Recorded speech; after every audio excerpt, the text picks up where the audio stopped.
Welcome to Gardeners World. And here in the cottage garden, the roses are all coming out at once.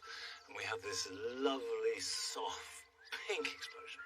We've got about 40 different roses in here, all chosen to be various shades of pink, from almost white to almost red. And then that is balanced out by the pastel colours of the flowers accompanying them. And every day they're just getting better and better. We'll continue to do so into July. And as well as Longmeadow rising to its peak of the year, we've got a visit to a brand new RHS show at Chatsworth in Derbyshire. And throughout the programme, we'll be bringing you the very best from there. Joe and Adam will be taking a closer look at the wide range of show gardens, the contemporary to the conceptual. With 2 floral marquees and a great conservatory to explore, Carol is seeking out the very best of the nursery displays. And Arit Anderson will be finding out how our gardens in the future may have to adapt to cope with climate change.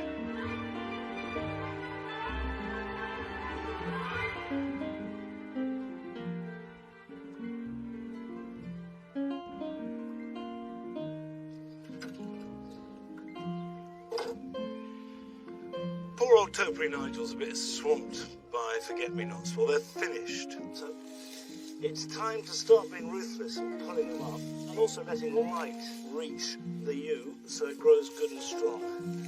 Actually, I've learned from planting this that I put it on the wrong axis. It's west to east, which means the sun comes round, and that side, the north side of Nigel, doesn't get enough light, so it's not growing strongly enough, let alone having to compete for light with other plants.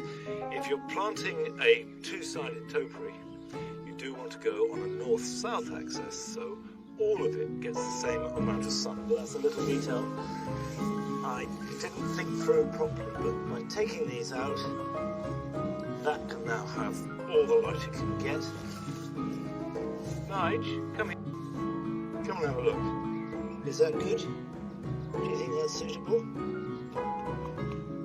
Did you recognise it? No, it's just a bush, isn't it? Have to cut your tail back. His poor old tail is thinning in old age. We all lose our hair a bit, but Nigel in his tail. I won't cut that until August. Give it a nice trim, get it tight, and then we get a new growth spurt into it. However, I've got another part of the cottage garden here where I do need to clear away the forget-me-nots and do some planting.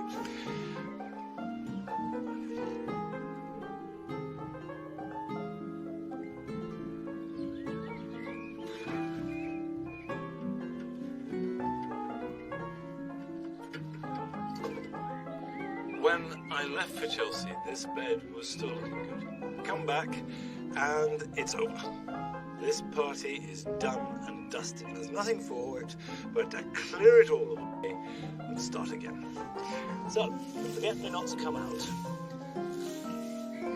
It looks very drastic just to rip out barrel loads of forget-me-nots. Don't worry, they will be back. The thing about forget-me-nots is they do self-seed aggressively. This is marjoram. You can see in this rich soil it's very floppy. What I'm going to do is cut it back hard, lift it, take it to the new herb garden and plant it into poor soil, and it will stay more compact and act as ground cover. Hello, where have you been? You come to help. You're such a big help. Good on you.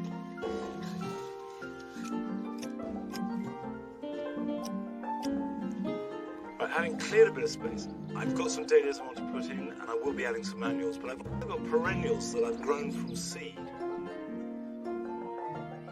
These are the perennial foxglove digitalis parviflora. They are a distinctive caramel spike of colour.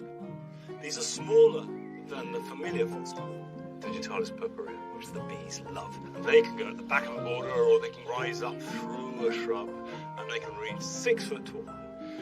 These will never make more than about 3 or 4 foot. I've got some lupins, and at Chelsea, lupins were everywhere.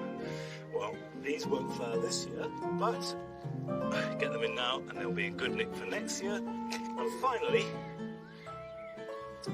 some gladioli. And this is Green Star, which I grew last year as a cut flower, and that will mix it in the border. I've got the yellow roses behind me, so I'm going to pick up that yellow with a couple of dahlias and then plant around them. This dahlia will add a splash of vibrant yellow to the late summer border. If you lift your dahlias every autumn, which I do, planting them is easy, just make a hole, plug them in. If they're permanently planted, then they a little bit around them. So if we have gladioli, and then we work some of the it's a bit nearer the front. And now the lupins. They come in a mixture of colours. This seed was sown last summer. There and there.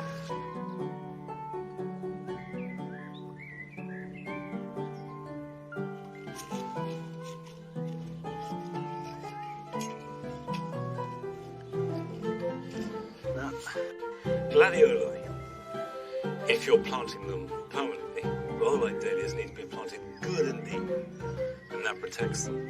But they do need really good drainage, and I can't give them that in this garden. So I treat them like I do a dahlia. I bring them on in a pot. I will then plant it fairly shallowly, and when it's finished, I'll dig it up in the autumn and store it. And it's actually quite a successful system.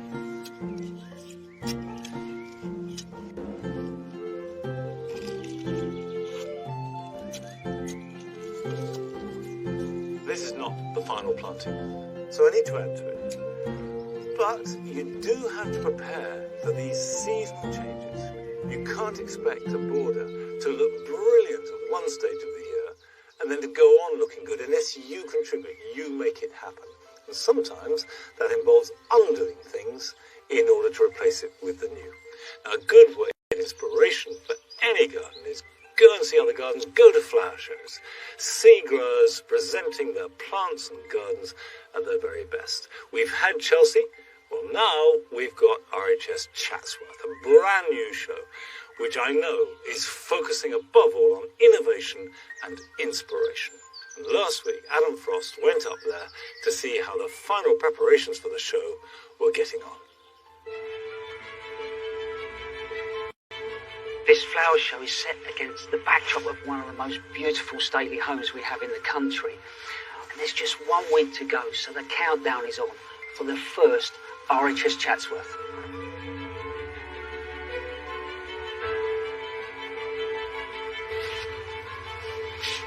The show gardens are of course the main attraction, and it's a real privilege to be able to look at them just as the final touches are being applied. Looks like it's coming together well, mate. Yeah, no, it's come together really well the last couple of days, so yeah, nearly there. Any problems along the way though? Just the usual kind of stresses, but no, it's gone pretty well actually, kind of on track. Yeah, nice. It's lovely, isn't it? As you sit down, just straight away, there's a completely different perspective, and also I can pick up scent as well. Yeah, definitely. The idea is you sit down in this kind of chaise lounge or bench, and you're kind of encapsulated by the plants. The influence of Joseph Paxton, who was head gardener during the Victorian era and a real pioneer in the science of horticulture, is everywhere at Chatsworth. And this structure is a homage to the great conservatory that stood here until 1920. Wow, he's going to play with technology. So that idea of actually horticulture and technology, which is ultimately what Paxton was doing, I suppose, 100 odd years ago. You look at this, I think it's going to be twice the size and float in the air above a big, big pool. And there's little vistas that are going to feed the plants, so that idea, I suppose, it could be a rainforest.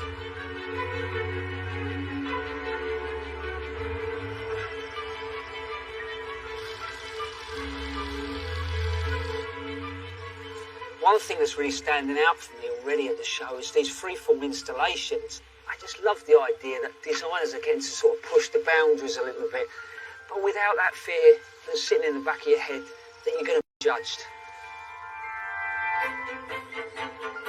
There's certainly some wild ideas on the show, but Chatsworth is all about ringing the changes, and that includes getting a younger generation involved. One young lad that I've known for a few years is George Hassel. He won Young School Gardener of the Year back in 2014, and he's also the youngest ever RHS ambassador. While all the building work's going, George isn't allowed in the showground, but that's not a problem because we've got a great view from the terrace. When you can get in there, gates open, what are you looking forward to getting in and seeing? I'd love to go in that little dome there, or that massive dome I should say, because I can't wait to see the plant life they've got in there. It's incredible. Saying that, do you think about design as a gardener or as a landscaper, or? Well, I enjoy landscaping. I like water planting as well. Obviously, when you plant, you're changing like a grey area to green area. But with landscaping, you can kind of make it the actual plot different in a way that you can't do with plants. And then obviously with water, you're building a pond, then you're getting this new texture, new colour to the garden, which can bring it to life. So, in years to come, where do you actually see yourself? Do you want to be head gardener here? That would be really good, yeah. Yeah. I'd love to. I'll see if I can work with the Duke for you, see if I can put a good word in.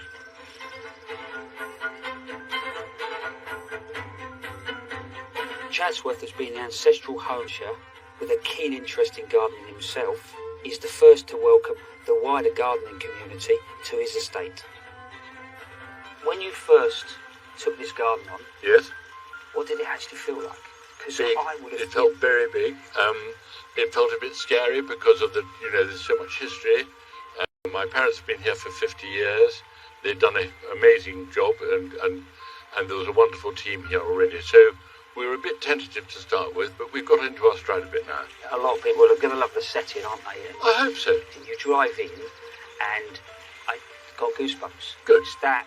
Yeah, I agree. Every time I come round the corner, I get that wonderful, real excitement. Yeah. And I know that it's a massive challenge building a show like this, but has there been any moments when you've thought, well, We've never done anything as big as this, not as long as this. But inevitably, there's going to be some issues. We'll know more after this year. We'll be even better next year. We'll be brilliant this year, but we'll be even better next year. it's amazing that you're bringing a show to this part of the world, and I'm sure when people walk in, they're really going to love it. Good. Well, I'm sure it'll be a lot of fun.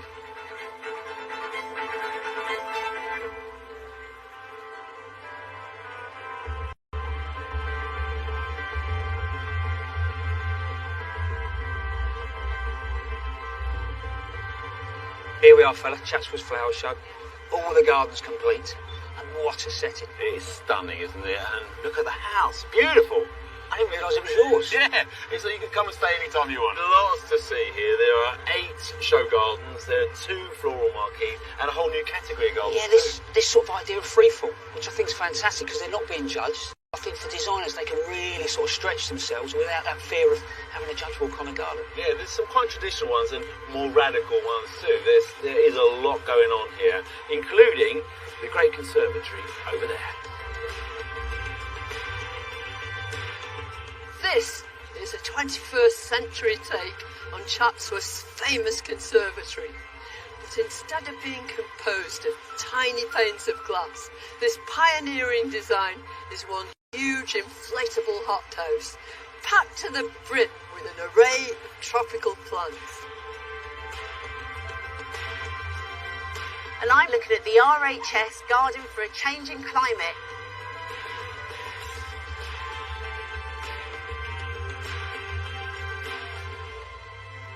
There's a broad range of influences in the main show garden categories here, with designs inspired by the local Derbyshire landscape, some ideas of modern living and contemporary designs too. Adam and I checked some. This garden is called A Movable Feast, and it really is. It's made up of all these planters on wheels, and you can arrange them differently, however you want them. You can divide the garden up, create seclusion, and also change the planting. But the idea is that you can lift this entire garden up and take it with you if you have to. So if you're in rented accommodation, it's absolutely perfect. Now, I really like this planter over here because it's got a very simple frame with some twine, which means you can grow a climber like this lovely star jasmine up it and give it the protection it needs against the fence. But the planting beneath is clever too, because on the other side, there's spring plants. When they finish flowering, you spin the whole plant around, put them at the back, and get your summer flowering geraniums at the front. So you're getting more seasons for your money, as it were. Now, what I like about this entire garden is that it could be the future of gardening. Our spaces are getting smaller, so we need ingenious ideas like this to make the most of them.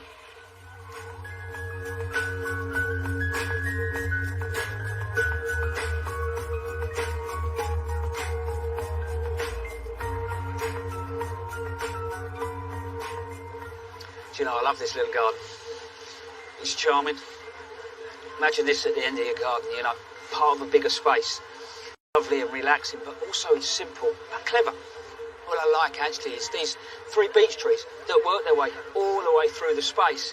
You could use something else if these were going to be too big for you at home. But then after that, that number 3 is repeated in these raised beds, and they're raised beds, but they sit in wildflower, and you wouldn't necessarily think that that worked, but it does here. And then the circles on the beds are then picked up in the fence, and that really starts to bring the whole thing together. And last but not least is wildflower. It's just wildflower turf, you know, you can buy it, you can do it at home. But I love the way it's been customised, you know, it's had digitalis added to it, it's had sorrel, so it gets that sort of little edible twist on it. Do you know, if I had a hard day at work and I came home and just spent 20 minutes in this space, I'd be more than happy.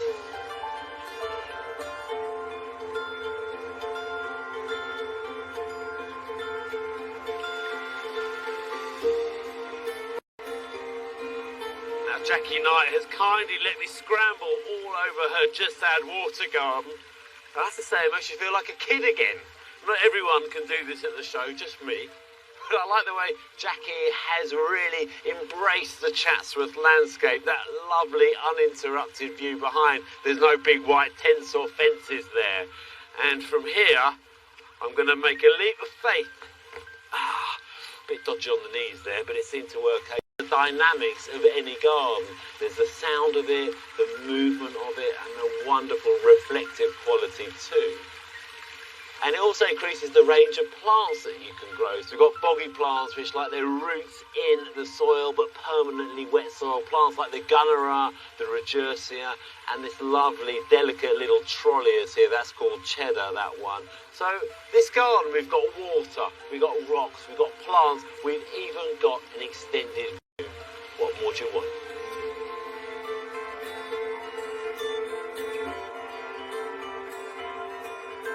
This is the IQ Quarry Garden. It's designed by Paul Harvey Brooks, and it won Best in Show.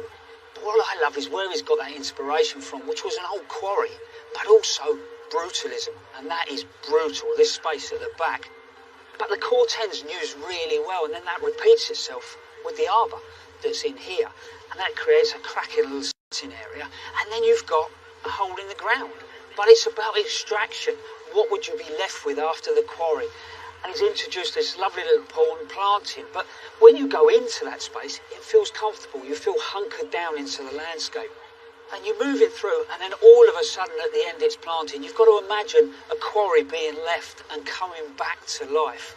And bang, it definitely comes back to life. I love the way, again, the materials, the grey in the wall is picked up in the stone, but even in the gravel.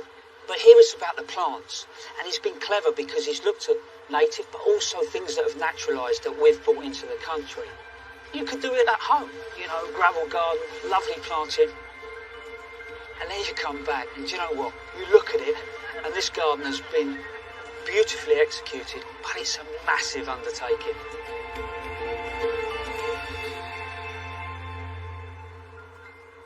Do you know, these show gardens are fantastic. If you want something a little bit different, Carol is in the Great Conservatory.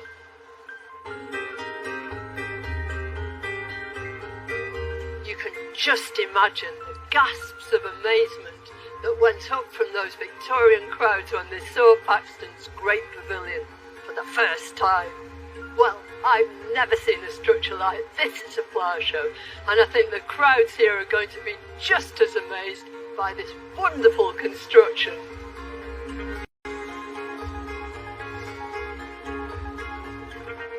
very same time that Joseph Paxton was taking giant steps forward in glasshouse innovation, plant hunters were combing the world and bringing back to this country all manner of wonderful plants never seen before.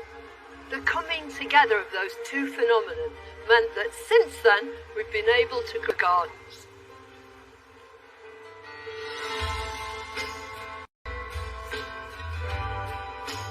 Although they're from Southeast Asia, colocasia are grown as ornamental plants in many tropical gardens, usually in dappled shade. We can grow them here too in pots outside, where they make a striking addition to a courtyard garden. They're tender, so they need protection during the winter. Cannas originate in subtropical America. They're popular plants both in municipal plantings and in our own gardens. If you want to add stature and excitement to your garden, their large leaves and the heads of resplendent flowers in vivid, flame-like colours are just the job. They'll blaze away all summer long, but in winter, bring them in. These tillandsias are an absolute wow. They're from Central and South America and grow way up in the trees without any compost, any soil at all, which means they're excellent candidates as houseplants. All you need to do is replicate their rainforest conditions by immersing them every couple of weeks in a bucket of water. And they're just the thing to brighten up a dull day. They're great growing on a windowsill, out of direct sunshine but in quite bright light. But they're even better in a glass house. Thank you, Joseph Paxton.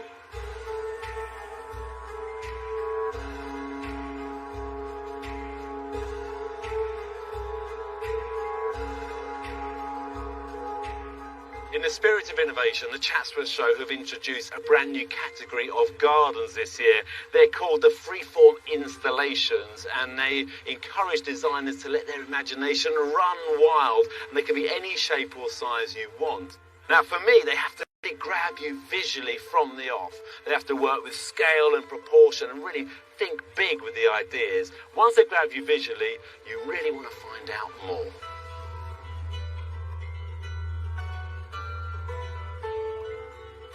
Now, at the heart of this garden is a mobile which flutters in the wind, and it's made up of pieces of paper but without any writing on them. And it represents all the people throughout the world who have difficulties and feel powerless expressing themselves with words.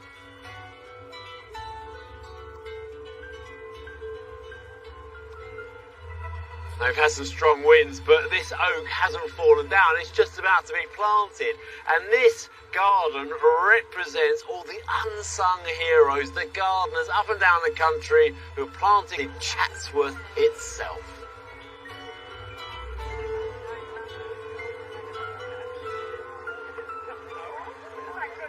As the UK's top garden designers, Jo Thompson is no stranger to the show garden scene, but taking on her brief for the freeform installations meant that she had to approach it in a completely different way.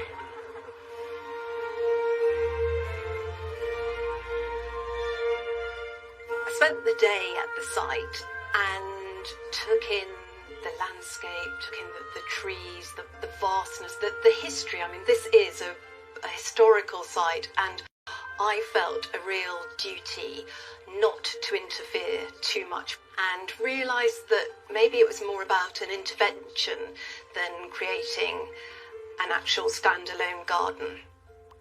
The River Derwent is a huge element of that site, and I think I was inspired by the lines of the river and how it flows through that landscape. I'd been smitten by the idea of reflections and how they could be achieved.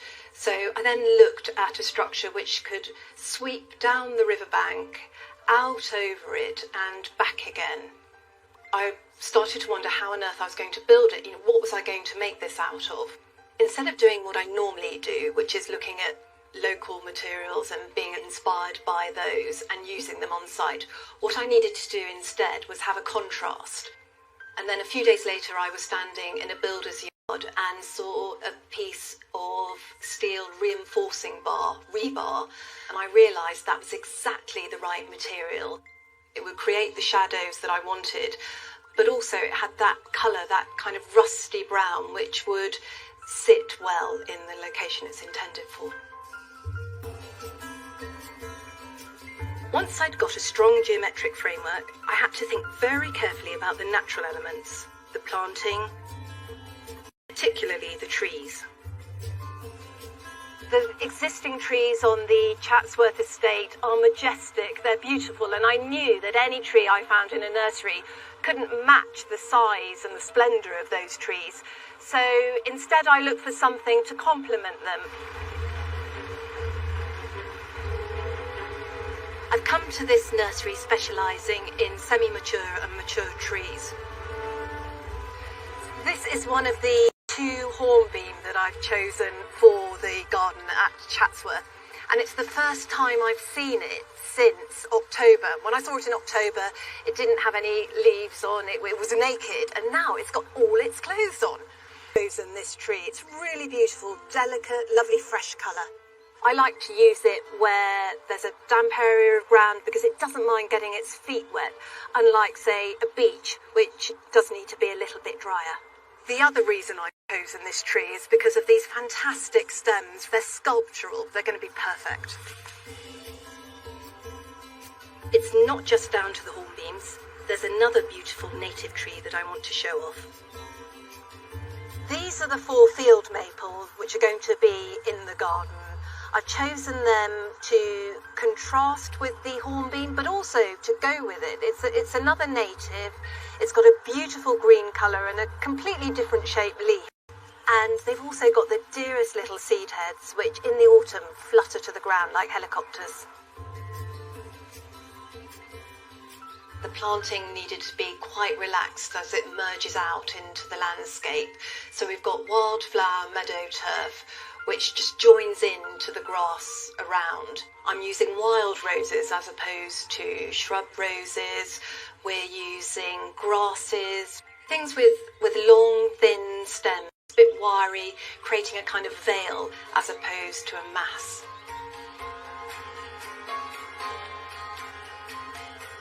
Chatsworth is a really exciting project. I've got total freedom in terms of space and design.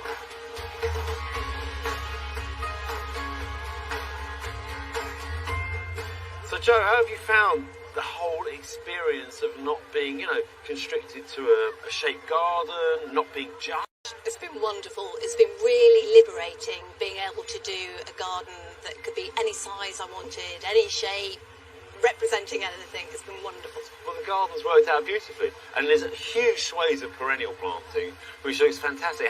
So how have you actually put this together? Because it's not just individual plants going in necessarily. So I wanted a theme, so we've got grasses running through it, but then it changes as you go around the garden because I wanted to give people something different to look at as they looked at different parts of it. So we've got the campanula, which I can't normally use, and I love that because it works well just under trees and coming out, and you've got the purples and the dusky pinks of that.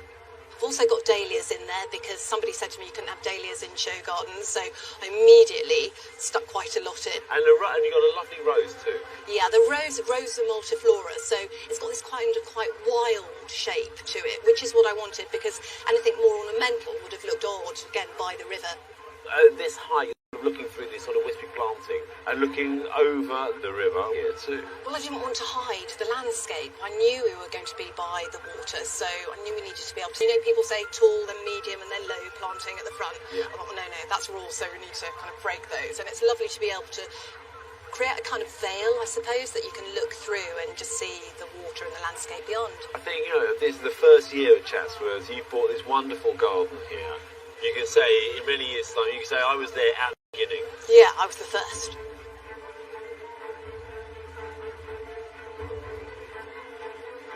There are 2 huge floral marquees here at Chatsworth, and they really are a time machine of plants.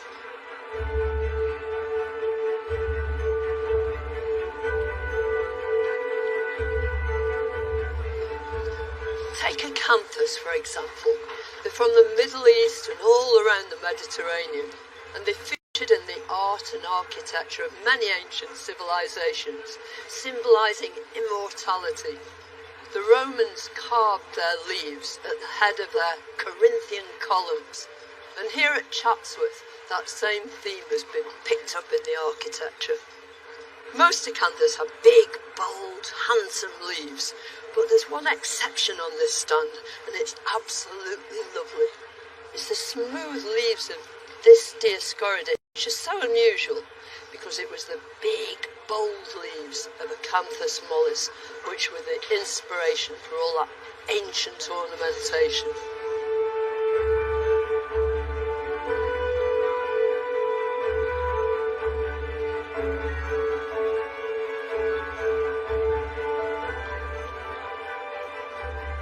Fuchsias come from Central and South America. They were first introduced to the shores of Europe by Portuguese and Spanish explorers. But it wasn't until the 19th century that they became really popular with British gardeners. There are more than 14,000 different cultivars. Most of them are very showy but tender. During the winter they need protection from the frost under glass, but you can start to water them in about March, and then water them regularly and give them feed, high potash feed, to induce lots of flowering. If you want them to flower even more, then nip out the growing tips. That will make all that lateral growth develop and you'll have masses more flowers. New cultivars are being introduced all the time, and this is brand new this year. She's called Linda Hinchliffe, and she's named after a fuchsia fashionista from Yorkshire. She's got upward-facing flowers, which is a really new development. And not only that, Linda's been trialled at Harrogate for the last 5 years, and she's been...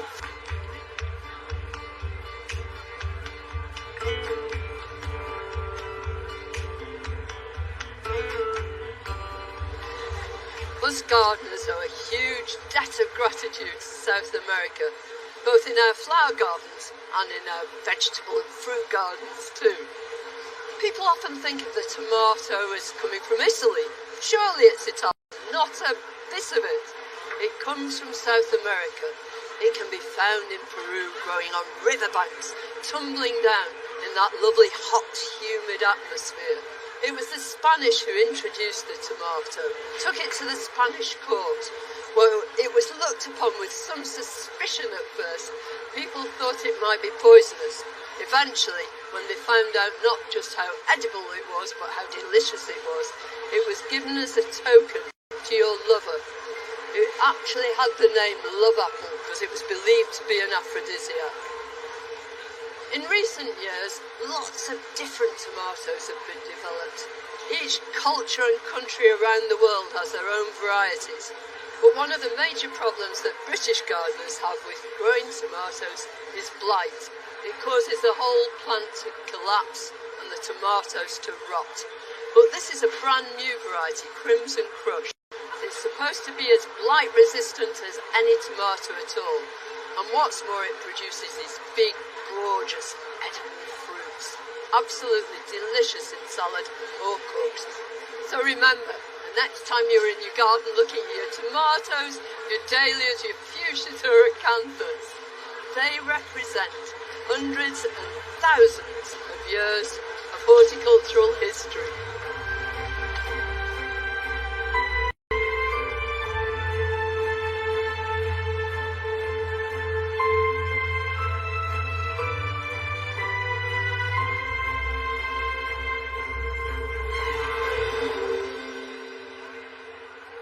You know, for me, June is when these wonderful Astrantias really come into their own. But a couple of weeks ago, we caught up with Caroline Samuel, who's a top grower, and she was busy preparing her plants at her nursery in Scotland.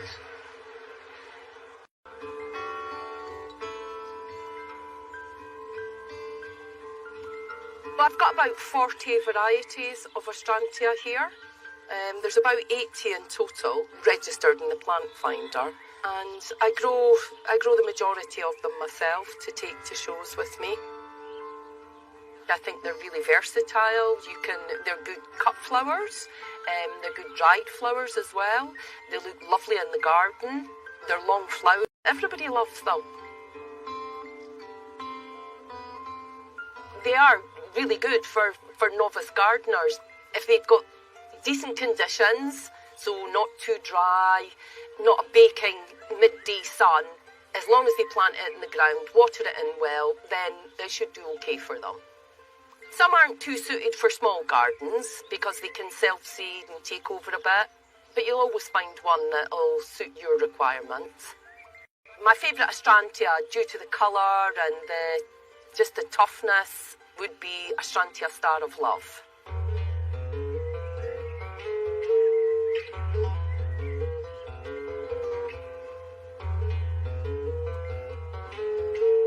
The darker varieties of the Astrantia prefer to have a bit more sun just to keep that really good colour. If you've got a really shady spot though, the white major varieties, they'll tolerate drier conditions, shadier spots.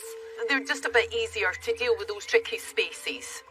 If your Astrantia's maybe looking a bit like it could do a few more flowers, I always say something like a tomato type food. You'll always get the lush foliage, but just for a little boost to the flowers. And they could always do with a good organic mulch at the end of the year, so some leaf mould or some well-rotted manure.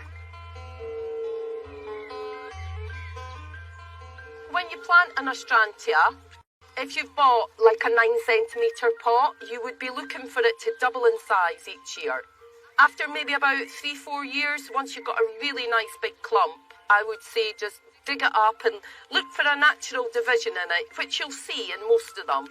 And I would take the shovel through the middle of it, or if you can pull it apart. And I would normally do that round about spring, early spring, just before they're coming into growth. So when it's dormant, replant and just water in really well.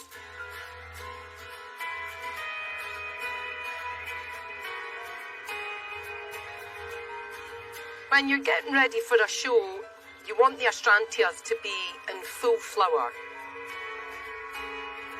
A nice show plant will be one that's got lots of nice, healthy, lush green foliage and lots of flower spikes on it, with more to come, so that it looks good from the day you put it in the display to the last day of the show.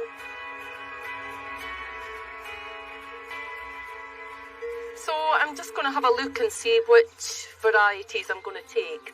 This is Buckland and it's looking quite nice. The flowers are nice and open. And there's still some that I've got to open fully, so these could go in the display. This is Sparkling Stars, and this just because it has this stripe and it looks really good. And this is Lars. This is really nice, but it's too small. It shan't be coming to Chatsworth. We've got some Rose Symphony over there. It'll probably come. That's a nice plant that's really easy. People like it. They like the pink varieties. Chatsworth is just going to be spot on for the Astrantia. The judges are going to love it. Caroline, it looks absolutely fantastic, and I love Astrantias. But when did they first catch your eye?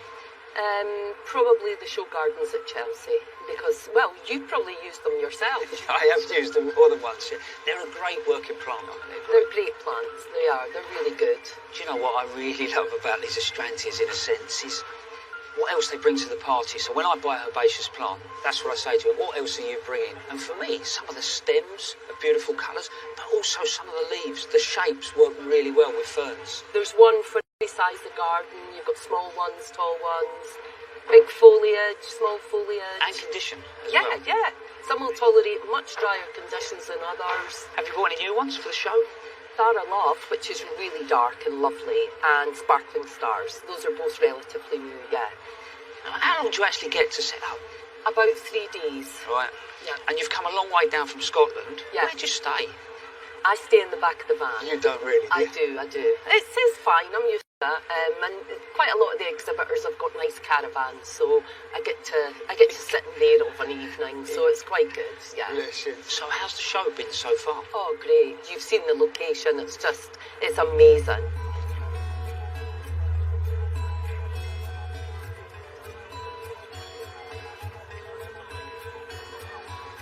As gardeners, we're always observant of the weather because it affects everything that we do. The impact of climate change affects the extremes of weathers, and we've seen that over the last few weeks, even days. Here at the show is a garden designed with just that in mind.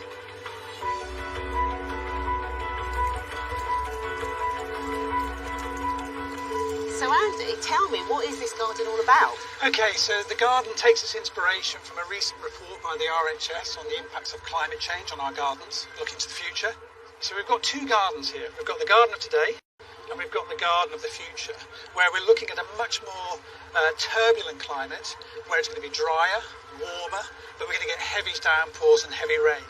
So these plants need to be much more resilient to that environment. What I was also drawn to was this boundary edge. It's not a traditional fence panel that you've put.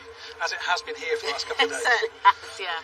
So the garden edge actually takes on a sort of zigzag. It becomes much stronger because of that. But also you can see that we've got these very thin slats of wood. And that's to allow the wind to rush through. But it also gives us a space that we can grow plants on. So it gives us more space for planting. Now the other thing that I've seen, which I think is brilliant, are these trees and their sort of little greenhouse elements. What we're trying to do here, using these little glass structures, is create a space where those more tender plants, we can take them out, but we can also slide them back in. So if it gets stormy, if it gets colder, we can push them away. So I'm hearing water in the background. Tell me what's going on with this. So in this climate of the future, we've got to be more precious about how we treat water. So what we're doing here is we're taking water off the canopy and it's storing it in these large white plastic containers that you can see. And that water can be used in periods of drought to water and irrigate the garden. But what we've got here is a time when we've got too much water. It's overspilling, it's coming into a series of ponds, and that's gradually been let out into the garden where it can soak away. And what we're trying to deal there with is stormwater flooding. We're trying to reduce the amount of water going into our combined sewer system. And then behind this wall, there's a separate area which is taking all of that water off the houses. In the future, we can imagine a time where housing regulations change and we're allowed zero runoff. So we've got large attenuation tanks that sit underneath the deck, and that water might be temporarily stored there, and it might be for all houses, and then gradually that water could be released into a community wetland. So we start to think about how we can integrate our gardens and bring them into our public spaces as well. So they're working together rather than seen as isolated fragments of our urban landscapes. I really love that idea. I love the fact that our gardens actually can start to play a wider role in the bigger environment. So many ideas to take away from the garden. Thank you so much, Andy. It's a real pleasure to meet you. Thank you. Thank you.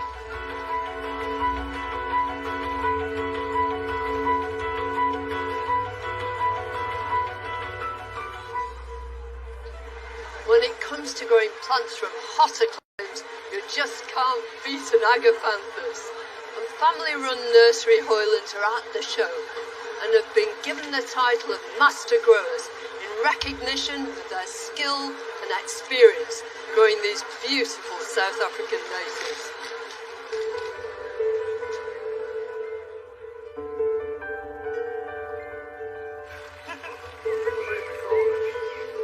We used to propagate a general range of shrubs and perennials, alpines, conifers, you name it. And then years ago, my youngest daughter Heather bought me an agapanthus for one of the flower shows around about my birthday in June. And this is about 20 years ago. In a funny way, I think agapanthus were just the next new thing, I think. It was the boldness of the flower and the leaf shape. It just fascinated me. They're so versatile, they're so easy to grow, they're virtually weatherproof. They naturally grow on the cliff tops around the Cape, so they're used to the winds. And they're a piece of cake with far more neglect. We didn't deliberately go out to specialise, it's something what happened. It just happened. It was just meant to be, I suppose. All my three children have had an interest in plants from the word go. Even as youngsters, Colin used to put empty plant pots in carrying trays for me to fill up with compost.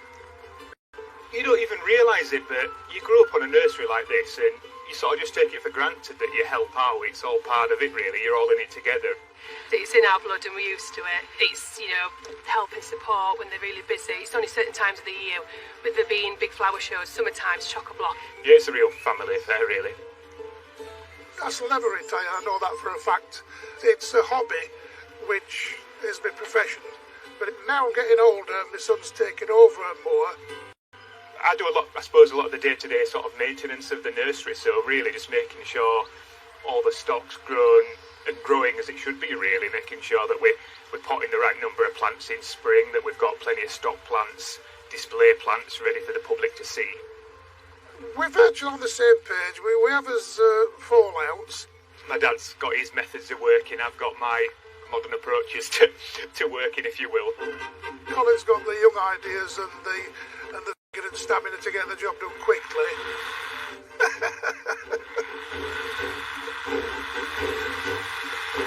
My dad likes the old-fashioned butcher's cleaver, you know. I tend to go down the power tool route, really, so I can do, 400 or 500 in an hour and not half a dozen. The sort of 4 or 5 year old pieces, so the high time you divide them rejuvenates the clump and allows us to multiply them. You always want a good chunk of rhizome in there, which is that big fleshy root system there that you can see. It doesn't matter if the leaves come off, as long as that piece of rhizome's intact, so it's not a matter of just hacking it, cutting like a pie into equal sizes. You've got to sort of look at the plant and judge it. And I'll chuck a load of compost in around him. It doesn't have to be too fertile, as long as it's free draining. So I always say, mix that bit of grit in with it. You can never go wrong mixing the grit in, and that's all, really. With the agapanthus, we've turned something which 20 years ago not many people knew about or thought it was some difficult to grow plant to a common plant now. I'm hoping to do the same with the clivias. Shade, but it's quite indestructible. A quick check, if you hold your hand about a foot away from it in sunny weather, if you can see a shadow on the leaves, it's too sunny. They will grow in shade where nothing else will in the house. I'm hoping that in the next 15, 20 years, nearly every house in the country will have one. We're nearly known for the agapanthus and tulbagias, but yeah, we're big into nerines. They're great because they follow on from the agapanthus. When the agapanthus are dying off and not looking the best in sort of September, October, the nerines are just coming into their own. So for us, it extends that season and gives us quite a lot of colour and excitement right up to Christmas, really. And then after Christmas, then we start with the clivia then. So that kind of cover late winter, early spring. So we really feel now we've got a good range of colour and interest all year round as well. My ideal world, if I was to be asked, would be to in my greenhouse, on my own, dogs around, my favourite music on, to be left alone to do my potting, my propagation, my pollinating. I do tend to just go along with the flow. You can't control him, he won't stop. Because he just, like women with shoes, he sneaks the plants in. When I'm testing new varieties, I think the height of the season, the thrill, if you want for a better expression, is when they're just opening for the first time and you know there's nobody ever seen that flower before you're the first one and you're making the decision whether it's worthy or whether it's not worthy. That's fascinating for me. We want to tell a story, really, at Chatsworth. It's more of the story of how the nursery's developed and evolved over the years. We'll all work really as a team. We'll get a basic idea in our minds, but then, best laid plans and all that, we might change it in the end.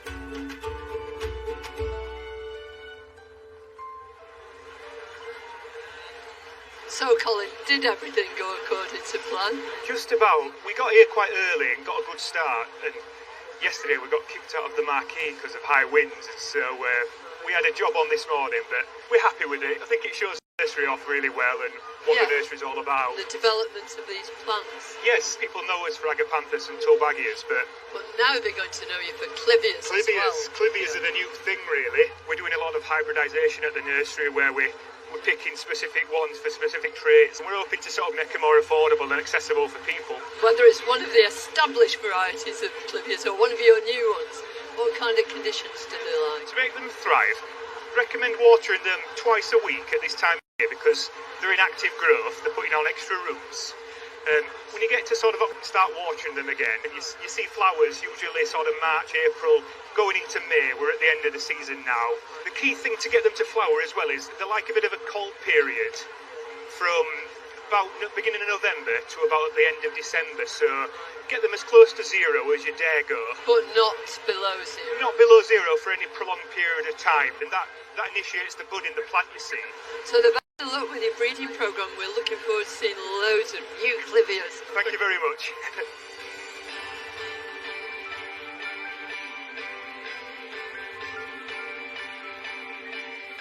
Well, the weather's great now, but we've had a mixed bag over the last few days, haven't we? Hence the wellies. Ta-da! Yes, exactly.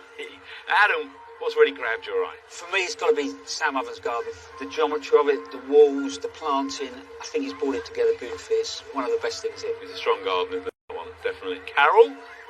Well, the beautiful setting. I mean, couldn't be better, could it? And as far as the marquees go, absolutely terrific stands. And I love Hopley's one. Great, long, narrow border that you could just roll up and take home. Oh, that sounds good. I might have to do that. Harriet? I've managed to find some dandelions. Hey, weeds. No, these are lovely sculptural dandelions that are down by the floral bridge, and they're really lovely, and you see them in the light, and they're all twinkly and gorgeous, so yeah, I like that.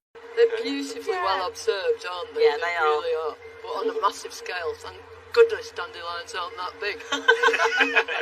Well, that's the thing about this show, you know, in the setting, you can play around with scale, really, and using the landscape as well. There's a garden over there, Time for Everything, and you sort of look through the garden and see the landscape beyond, and it looks stunning, and it really puts the garden in its place. Yeah, don't you call that borrowed landscape?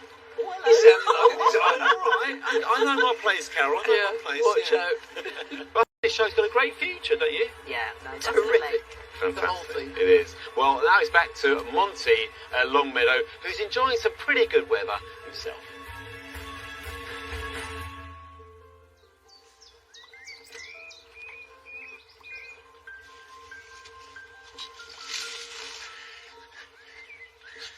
I think I've missed out there. It looks like a really good show. It's certainly the most beautiful location, and it's very exciting and inspiring to have a show that is focused on innovation and combined with the glorious historic setting of Chatsworth.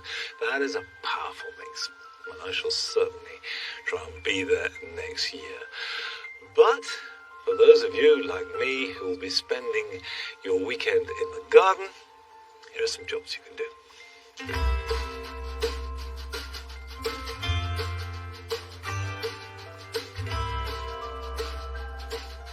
Top of them, nothing works more efficiently than a hoe. Use its sharp blade to cut the roots just below the surface of the soil. Leave the vegetation on the ground and they will dry out and die. And ideally you do this in the morning of a dry day.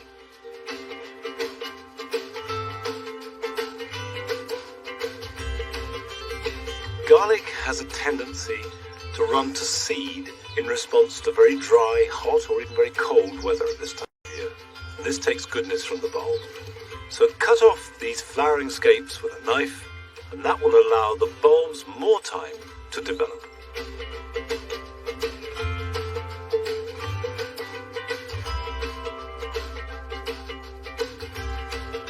Lily beetles can cause havoc on lilies and fritillaries, but they are very visible with their bright orange backs. The best way to deal with them is to gently approach and remove them by hand.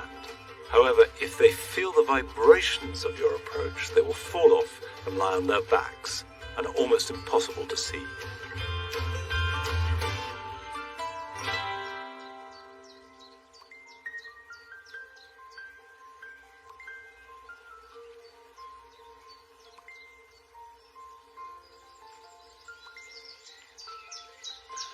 I love the way that the flowers of Rosa Moisei, this is Moisei geranium, are spangled across this great arching shrub.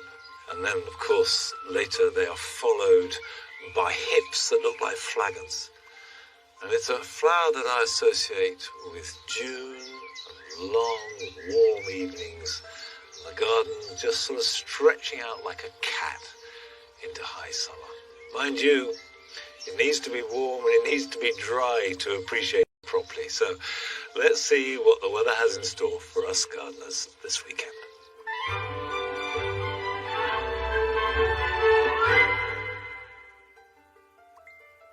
Hello there. I don't know about you, but after all the rain of the past week, the weeds have returned to my garden and the slugs too. Now, if you're going to be out and about this weekend, expect to have to dodge some rain. When the sunshine comes out, though, it'll feel quite warm. A reminder that we are in summer, but throughout the weekend it will be rather breezy. And it'll be quite a warm start to Saturday, actually, as all this cloud advances our way. You can see where the main area of rain is. That's going to get stuck through the day. Either side of that, some brightening up and some sunshine. The rain, as it pushes into Scotland through the day, peters out in the afternoon, and we should get some sunshine in Northern Ireland. It'll be quite warm here in the afternoon, but less so across Northern England. Now, there won't be much rain to the east of the Pennines. It's mainly in the northwest of England.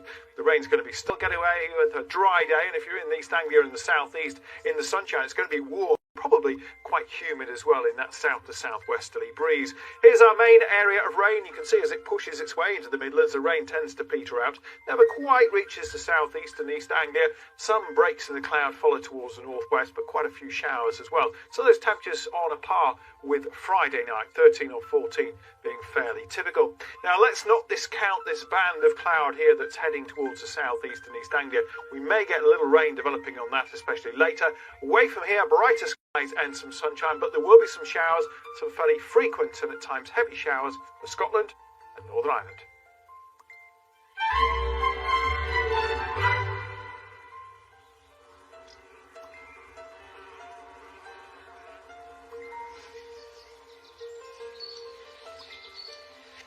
This is my favourite part of the garden at the moment.